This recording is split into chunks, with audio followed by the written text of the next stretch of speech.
Everybody ready? We'll go ahead and get started.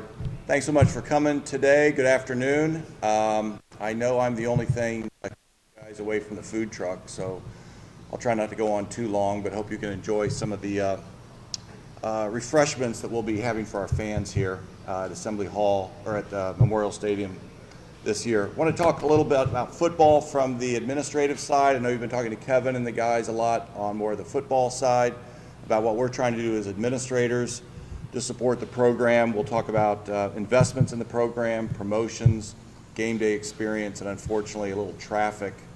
But first I want to talk a little bit about why football is so important. And some of this is obvious and some of it I've talked about before, but I think it's worth mentioning. And I think the priority on football is really based upon three things. Number one, football is important unto itself. Whether you like it or not, football disproportionately represents a university, not only athletically, but sort of comprehensively.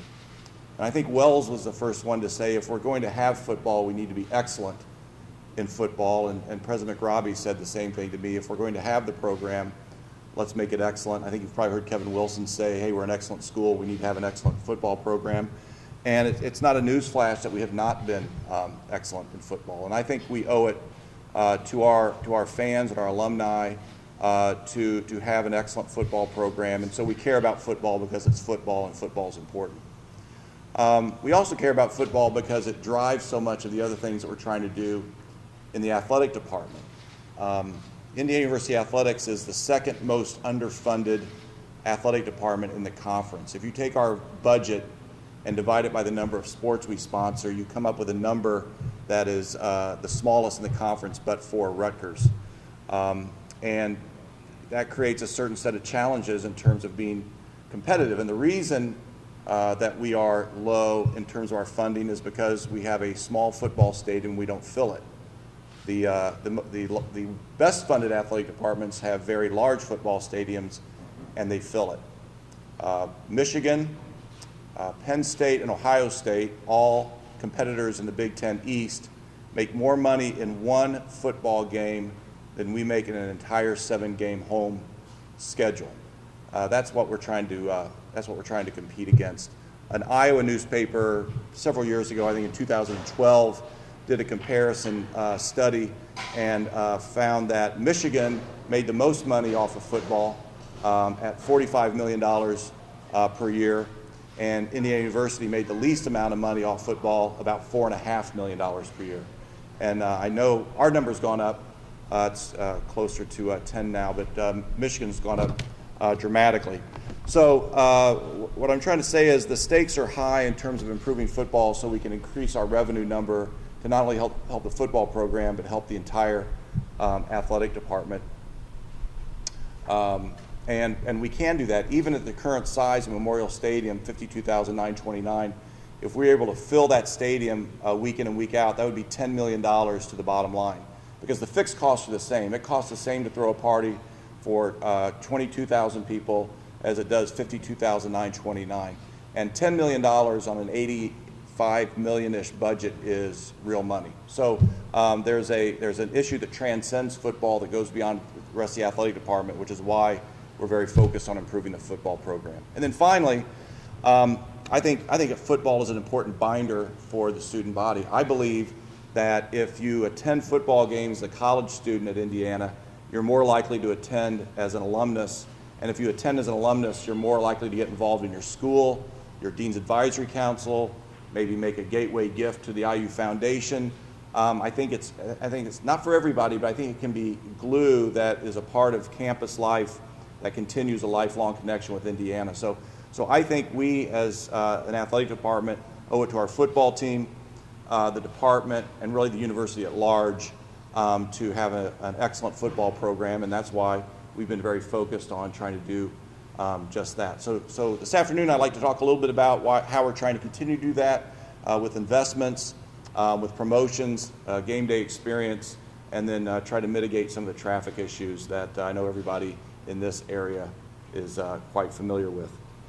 It really starts with the continuity that I've talked about really since I got here. I think one of the keys, really the two key to success in football, I think, are continuity and investment. And I think that's the difference, I think, that we've tried to bring to the football program. So in terms of continuity, obviously, I believe Kevin Wilson is doing a fantastic job. More importantly, I put my money where my mouth is and gave him a new 6-year contract, paying him much more competitively within the conference. He has more years on his contract than anybody else in the conference, but for Harbaugh, and Jim Harbaugh has the same number of years left. We also spread the love a little bit and spent hundreds of thousands of dollars on the coaching staff to attract defensive coordinator Tom Allen, to attract back defensive line coach Mark Hagan, and to bring Keith Caton, a great strength conditioning coach, to us, as well as retain valuable members of the balance of the coaching staff and increase some of their salaries as well. I think that's the most important thing we've done. A close second is the announcement of the closing in of the south end zone and building the Excellence Academy. While that effort is primarily driven to improve our student athlete personal development program, the benefits of the football program are undeniable. We're going to have this fantastic new front door to campus. We will close in the bowl and create a louder, I think tougher, more collegiate environment. We're going to spend $53 million to do that, all raised through philanthropy within the athletic department, no student fee, no university subsidy, and no General Assembly appropriation in that effort. So that'll be fantastic. The other investments we always are trying to add to the physical facilities. This year, probably the biggest deal is field turf. We spent $700,000 to replace the turf in Memorial Stadium. I think you'll see a bolder look, bolder graphics in the end zone, a bigger, bolder state of Indiana silhouette at midfield. And then we've spent probably $40,000 or $50,000 in additional branding and just upgrading throughout the facility. So we've made lots of investments over the last 8 years, but we're not resting on our laurels, and we'll continue to do that year in and year out. That was my commitment to Kevin, but more importantly, I think it's a commitment to IU football fans that we are going to do what it takes to take this program where we want it to go. Promotions. We've hopefully you have seen our Raise the Flag promotions. I think the new flagpole, sort of new, I think it was 2013, but the whole concept of raising the flag has captured people's imagination. It's become our theme for the upcoming season. We're encouraging our fans to use Raise the Flag as the hashtag as they communicate about IU football. It's on our billboards. It's part of our own social media campaign. So we're excited about that, and we think people are getting into that. I put some mini helmets out here. All of our season ticket holders received a mini helmet package.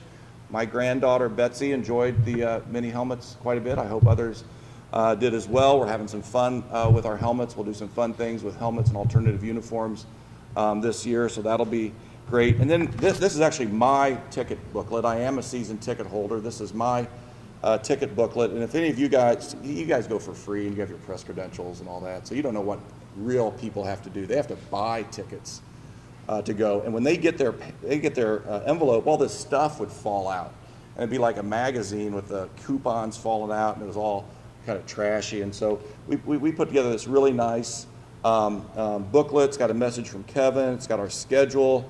All the tickets are in it. Parking is in it. I just think this is a nice amenity for our fans, and there's been real positive feedback on that. And we've got the Raise the Flag and that whole deal. We're trying to continue to make IU football very family friendly, and this is part of doing that. We've got the oversized footballs. I don't know if there's one around here, but we've taken a page out of other communities that have done that. We're going to ramp that up and have the oversized footballs all around campus. We really appreciate our partners, the City of Bloomington, the Chamber of Commerce, and others who have gotten into that as well. And we're going to do a little more cutting edge stuff and have people have fun with those footballs. A new innovation, we will have Memorial Stadium tours on Fridays before game day. A lot of times we have people wandering around, hey, can I get in and see? We'll organize that and make it fun. We'll let the fans get out on the field and catch passes, photos with team trophies, behind-the-scenes access, and also not only get into Memorial Stadium, but the press box and Mellencamp Pavilion, Cook Hall, and then the new Simon Scott Assembly Hall as well. Those will be 7 to 9 on Friday nights before the game, and fans can sign up for that just by getting on our fan page at iuhoosiers.com. And I think that'll be fun, and we're eager to show off some of the stuff we've been doing here, and especially here in Memorial Stadium. We're going to have a lot of oldies but goodies. I won't go through every one of those, but I do want to highlight a little bit the Glow Run. That'll be back for our kickoff game, our kickoff home game against Ball State on September 10th. This started, we didn't have huge expectations for it, but it got out of the box in a great way, and we are going to have that again this year. In fact, last year's Glow Run received the National Association of Collegiate Marketing Administrators Silver Medal for the best student promotion. It's again open to the public, and families are welcome too. It's about a mile. It's pretty easy going, and we encourage people to do that with our home opener. That's kind of the promotions bucket. Game days. This may be the newest item, and I think it's actually a big deal. We are going to have a ride share drop-off location. We're really going to promote Uber and other ride share mechanisms to make it convenient for our fans and alleviate, hopefully be part of our traffic alleviation strategy. So there'll be more to come on that in terms of location and so forth, but that'll be a big push for us to encourage ride share and particularly Uber. We're going to have pedicabs, and Andy, that's not like having your toenails clipped. That is guys that come around on bikes and give you a ride like a rickshaw thing. I think I say rickshaw. I say rickshaw. Kind of like a rickshaw on a bike. There'll be 10 bikes. They'll be here in September and October, and they'll be free of charge, and you tip the person, and that'd be great. But we think our fans will like that, and particularly as we encourage people to maybe park a little bit further away or whatever as part of our parking initiative. The pedicabs will be good. 3 new water stations, working with the city of Bloomington. Those will be great. It's not only a sustainability piece, a green effort, part of our greening cream and crimson, but it's also hopefully a fan-friendly piece. So you don't have to pay $3 or whatever it is for water. You can bring in an empty container, or you can use any of our containers and get free water here in Memorial Stadium. We've got one of our food trucks here. That's a new feature. We'll have food trucks at the games. They're going to be outside of gate E2 as well as out in the red lot to try to bring some options and some fun to the food options here at Memorial Stadium. And also, for the first time, there'll be free refills on all refreshments. If you buy the souvenir cup of Coke or other refreshing products, then you can get free refills with that. Again, trying to be fan friendly. We think between our youth ticket, which is the best deal in the Big Ten, our generally low ticket prices, things like Knothole Park and free water and free refills. We're trying to make this something that families can really afford and enjoy when they come to the games. Unfortunately, we'll also be needing to emphasize our promotion of don't be that guy, don't be the drunk knucklehead at the game, and don't tolerate drunk knuckleheads around you. And our fans are fantastic. Sometimes they get a little beyond where they need to be, and unfortunately, sometimes the fans from our opponents, are on out-of-town rules and get a little beyond where they need to be. So we will continue to encourage our fans to text 812-369-MyIU. That's 812-369-6948. I'll be putting that text out in a message to the fans before the game, and we'll also encourage our staff to be on the lookout for that, to make sure that somebody having a bad day doesn't ruin the experience for everybody else. Finally, talk about avoiding traffic delays. Again, I'm not telling you anything you don't know. 37 is a mess. You can't sugarcoat that. It's frustrating that it's taking so long. I'm glad that that's receiving a lot of attention from Mayor Hamilton and Mayor Hogsett in Indianapolis and others who are frustrated with the state of 37. But we've been trying to work very closely with NDOT and the 69 partners to improve that experience, trying to open green lights through Martinsville and on the south side of Indianapolis, minimize cone zones. But candidly, there's only so much lipstick we can put on that pig. It's going to be what it is, at least through this football season. So I am asking fans to come early. Don't go on 37 unless you come early. You can't avoid, I think, a lot of trouble if you do come early. But if you don't come early on 37, please use one of the alternate routes. Otherwise, you'll have a frustrating experience on 37. It doesn't have to be a bad experience.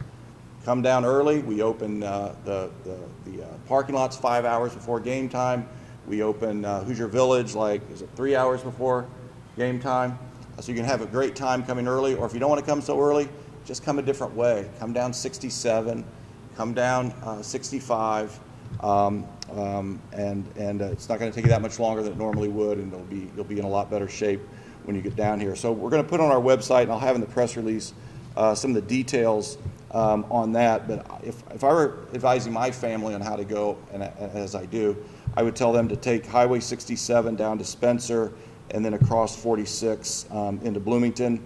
65 can be a good way to go as well. There's a couple of little hitches along there too that I think will be going away during the season, but that can be good. 70 even can be a good way to take that over to 231 and down. And then we do have a lot of fans, and we'll have a lot of fans that aren't necessarily coming funneled through Indianapolis, but from the east, and there's a route to go that way as well, which we highlight. We have been trying to communicate with NDOT. They have been responsive. We've appreciated that very much. We think communication is very important. We will be aggressively communicating on traffic. We'll have more electronic signs as people get into Bloomington. We have a dedicated suite in our press box for the first time ever, dedicated just to observing and communicating on issues of traffic. We'll be aggressive on social media. We're sending emails to all of our season ticket holders, and maybe the best thing people can do to get up-to-the-minute information is to sign up to get game day related texts that we can send in real time all throughout the pregame. And you get those by just texting IUFB to 313131. So if you send IUFB to 313131, you'll be on our text list, and we'll be able to send you information about how to maneuver through the traffic. We'll be doing a lot of oldies but goodies. I won't go through the whole list. You guys know them, but all of our event staff will be wearing these. So Pete DePremio asked me for a Ferrari. That's not what this is for. This is for at the games, encouraging people to ask questions. How can we make your experience better? Our event staff will be armed with Hoosier Bucks again. So if the little girl dumps her Coke and is wah, wah, wah, we can give them some Hoosier Bucks to make their day a little better. The walk will continue. We're going to keep doing that from Mellencamp like we did last year, which will be great. Hoosier Village, again, opens 3 hours prior to kickoff. Kicks for Keeps, Knothole Park. We really are continuing to, I think, enhance the experience through our event staff.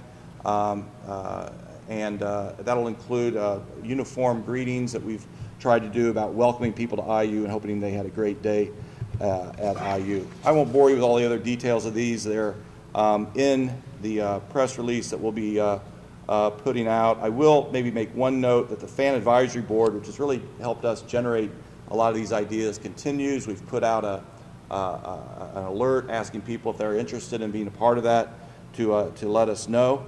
With that, I will conclude and be happy to take any questions or hear any comments that you might have. Thanks. That was a lot, but thank you for your patience. I appreciate it. Fred, do you have a timetable for the end zone project, when it might be done, when it might start? Yeah, thank you. I should have mentioned that. So the South End Zone, the Excellence Academy project was authorized by the Board of Trustees in June of this year. We have a few other approvals to go through, but we are confident that those will be received, and then we want to start on that as soon as we can after the end of the football season. So by December, or at least January, I think we'll be in the ground working on that.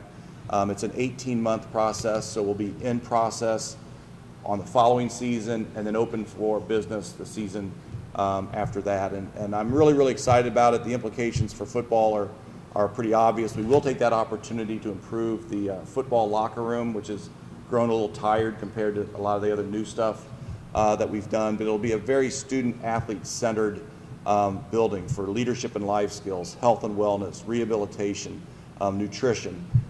We think it'll really give us a competitive advantage and more importantly, treat our student athletes the way they need to be treated. This is a down the line kind of question, but when you look at your future vision, some of your Big Ten brethren have really increased the size of their press box to do also luxury boxes and whatnot, which could be a revenue stream. Is that something that you envision down the road as being a major investment in the stadium at some point? Yeah, Andy, I think so. I mean, we chose to make our investment really focused on the student-athlete experience. Everything about the Excellence Academy is to enhance the student-athlete. It's not about administrators or administrator space or big donor space, which, you know, I get that the donors are important, and I'm not going to pretend that they're not. But I think the first major investment in Memorial Stadium under my tenure, I really wanted to focus on that. Having said that, we have a long-term wish list, and I think expanding the press box for all the reasons you identify is a good one, and we'll be on there. And I think the timing will be better because I'm confident that we're going to get football right.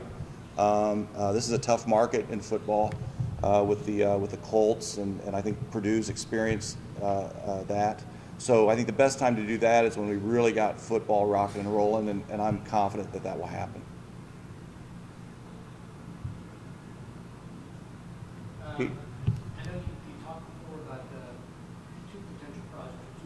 One, fixing running grid, maybe upgrading the soccer facility, and then the rest of the volleyball.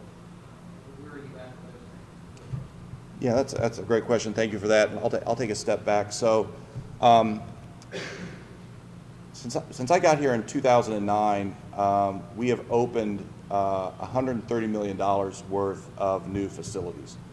And I don't think facilities are the be-all and end-all. I think, frankly, coaches are the be-all and end-all. But facilities are very, very important. And I think we had too much of a gap between where we were and where our competitors were. And we don't necessarily need to set the scale on everything, but I think we need to be competitive so kids aren't making decisions just based upon facilities. So we've invested about $130 million in facilities that have opened since 2009. We have another about $130 million in new facilities as part of our bicentennial campaign that includes the Simon Scott Assembly Hall, the South End Zone Excellence Academy, an indoor arena for basketball, for volleyball and wrestling, because we've got to get those guys off of 46 and the bypass and bring them into the athletics campus. I don't think it's fair that they're off out there, and it's part of the university master plan to get that on the athletics campus. So we'll be building an indoor arena for volleyball and wrestling. Those three projects will happen. The two additional projects that we hope will happen as targets of opportunity, if we can raise the appropriate funds, are rebuilding the golf course, which has been a kind of a bugaboo at IU almost since it opened, getting the golf course right, and then renovating Armstrong Stadium to get that where it ought to be for our men's and women's soccer program. Those are the goals, the five major projects that I'd like to get done by the bicentennial of 2020, which isn't that far away because we just inducted the bicentennial class. The kids that are freshmen now will graduate in the bicentennial year. So if we're able to do that, that'll be $250 million of investment in athletics facilities in a decade. And in some ways, that'd be Exhibit A for misplaced priorities, but for the fact that that's not money that's coming from the university, that's not money that's coming from the General Assembly, that's not money that's coming from the student fee. That's all money that we have raised through philanthropy or will earn through our media deal or our marketing deals or so forth. But I think it will help Indiana University athletics be competitive for another generation. And that's what I'd like to get accomplished between now and the bicentennial. Those, I guess, infrastructurally, if those moved along, those two specifically, I know you said last March that they were kind of like goals, but not as maybe concrete as South End Zone or volleyball wrestling. Yeah, that's exactly right, Zach. So the obviously we're almost open on Assembly Hall. It's going to be awesome. And Memorial Stadium, we're going to break ground on that. And I'm confident we'll break ground on the indoor arena sometime in the first or second quarter of next calendar year. So that's on track. We need a major donor for the golf course renovation, and I'm very optimistic that we'll get that. And then we need a major donor for the soccer project, and I'm hopeful about that. When you talk about working with I-69 partners and NDOT, have they been specifically responsive to game days and Saturdays, not just with traffic lights, but actually trying to clear lanes for specific days? Have they got down to that kind of detail? They've been very communicative, but I think sometimes their hands are tied because of arrangements they have with subcontractors and so forth. I mean, I'm not going to kid you, it drives me crazy when I drive by and there's all these barrels and nothing's going on. And I get frustrated by that. But I also understand it's a complicated process. And so I think NDOT is doing the best they can. I think 69 Partners is doing the best they can. I have no criticism of them. We are where we are, and hopefully we'll continue to have great communication. Hopefully their situation with their subs and so forth will improve. But until then, people just really have to come early, which isn't so bad. Bloomington's a pretty good place to be on game day. A lot of fun stuff. We're going to have fun stuff in our parking lots. We're going to have fun stuff at Hoosier Village. You know, Yogi's isn't too far away. Uber goes to Nick's. You know, you can have a good time, or if you want to come more close to the game, these alternative routes just aren't that bad. I did the 65 piece and the 67 piece last year on some occasions when I was coming from Indianapolis, and they were great. But I just want to double check. You said the 5 major projects that you want to finish are go through one more time. Yeah, so it'll be the renovation of Assembly Hall, which obviously we're going to open that, dedicate that on October 14th. It's going to be awesome. Number 2 is the South End Zone Excellence Academy, which will close in Memorial Stadium, but more importantly provide a home for our student athlete development program, our Excellence Academy. Number 3 will be the indoor arena, which will be on the athletics campus for volleyball and wrestling, and also hopefully serve as an indoor training facility to alleviate some of the demands that we have on Mellencamp, particularly in the winter months. So it'll be a real win, I think, across the board for us. Those will happen. I'm confident those are teed up and will happen. Our 2 targets of opportunity then are the golf course, rebuilding the golf course, which is very much needed, and that needs a lead gift, and I'm frankly confident we will get that lead gift and that will get done. And then secondly among the, or 5th out of 5, secondly among the targets of opportunity, renovate Armstrong Stadium and make that the home of our men's and women's soccer program, not only in terms of the field, but in terms of the amenities and the offices and the practice facility and all the stuff that you need to have. When that was built, it was the premier soccer facility in the country. I don't think we can credibly lay claim to that anymore, given what's going on in some other places, and given our 8 stars and our tradition, all that. That's not the way it should be. I don't want the bicentennial to come and go without fixing that. And when you mentioned earlier that you're talking about the revenue stream, I think it says Michigan, Ohio State, Penn State make more than one home game, and I think that's for all the season. You're talking revenue from taking TV and all this stuff off the table. You're talking revenue created Right. here in the stadium. Right. So, take TV off the table. We're talking about hot dogs, parking, tickets, souvenirs.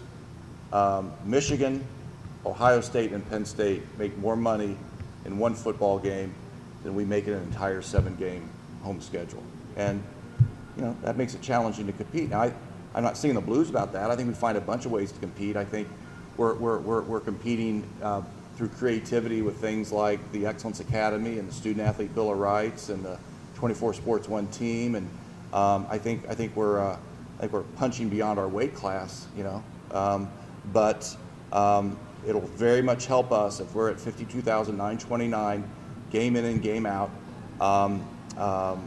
which, like I said, will drop $10 million to our bottom line and help us compete better, across the board. That's part of the reason why, only part of the reason why, but part of the reason why we're making those investments in football to get us where we need to be. What's a realistic goal for attendance this year? 8,000, 50,000, 25,000? Yeah, so the question was, what's a realistic goal for attendance? I'm really pleased that the year before I got here, I think we averaged around 30,000 a game, and ever since then we've been averaging about 45,000 a game. And a lot of that's attributable to where we're standing now, improving the stadium with the North End Zone project. I think the game day experience has helped. And then I think we're playing a competitive brand of football, and we haven't stepped back in a time when football attendance is tending to trend down. We trended up fairly dramatically, and while we've hit a bit of a glass ceiling, we've held that, and I'm fairly happy about that. So I think it's ridiculous when administrators step back and say, well, I can't do anything until the team wins. Oh, it's all on the team. I don't believe that. I think there's a lot of things you can do in terms of game experience, game day experience, fan engagement to encourage people to come. But I also acknowledge maybe that gets you in the red zone, but to get all the way to the end zone, the team has to be at a place where people really want to come see. And I think we're getting there, not only competitively, but it's such a fun brand of football. I mean, this offense is the best offense in the Big Ten. And it's not only the best offense in the Big Ten, I'd suggest to you it's the most disciplined offense in the Big Ten. To have more offensive snaps than anybody else in the Big Ten, yet the fewest turnovers and the fewest sacks, shows to me that you're doing something right. So they're really fun to watch, and then with the enthusiasm and emotion that Tom Allen brings to the game, you better get your sandwiches at halftime, because I don't think you're going to miss any of the action with these guys.